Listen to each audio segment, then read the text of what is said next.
So here we take a girl called Raji, and she is in the spotlight. Now she has a story which is being processed out here. Like, how do you do the side anchoring and spotlight thing? It was the third Sunday session of the month, and the group had just settled into their chairs. Today's exercise was meant to stretch their attention a little further. Raji volunteered to step into the spotlight. She was confident, animated, and eager to respond to every question that has been asked. The room watched her closely. As she was guided through her thoughts, through the exercise, one thing was noticed. Her answers came quickly, almost too quickly. She had already leapt ahead in her mind to what she thought the next question would be. And in that speed, she missed a detail. The audience caught it immediately. It could be seen that a few people glanced at one another. They had noticed a subtle inconsistency in her story, but Raji hadn't. This was a perfect live example of spotlight blindness. When someone is at the center, their focus narrows. They stop noticing the smaller signals others can see. So, the mentor paused the exercise and asked the group, "Did anyone notice something Raji skipped over?" A hand went up, then another. Soon, Raji realized what had happened. She wasn't careless. Her mind was simply racing ahead, filtering out what didn't match her expectation. Confirmation bias in real time. The mentor turned to Raji with a smile. This is why we practice with side anchoring. The spotlight limits perception. But when you also anchor yourself to what is happening around you, the audience, the silence, the rhythm of the moment, you start noticing the hidden patterns you would usually miss. The room softened. Raji laughed, relieved.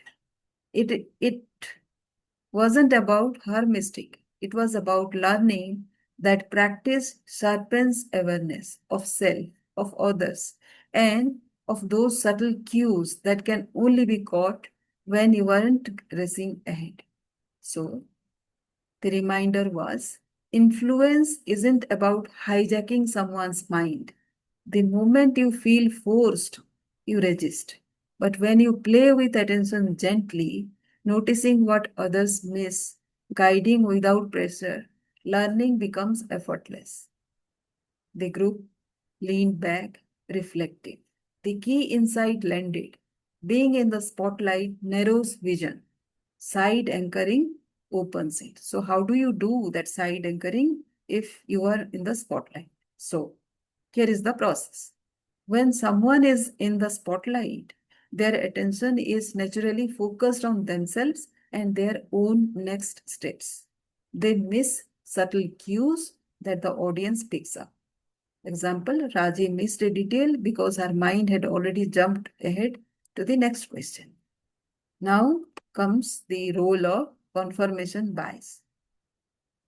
The mind expects a certain flow, so it filters out anything that doesn't match that expectation. Even in real time learning, this can lead to missing important nuances. Now, the purpose of practice is anchoring, side anchoring exercises and repeated practices matter. They train participants to observe themselves and others more accurately. They help facilitators notice what participants miss or overfocus on without forcing or manipulating them. It is a hypnotic influence without force. True influence happens without forcing someone to act.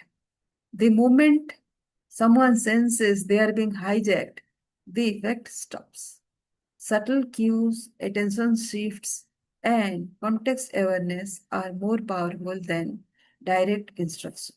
So, if you are a mid career professional who is always bothered about why his instructions are not followed, then you can actually be observant about what words, what pace, what tone you are saying them, whether you are side anchoring them or not, because side anchoring helps them relax and it will be easier for your teammates to take whatever instruction you have given.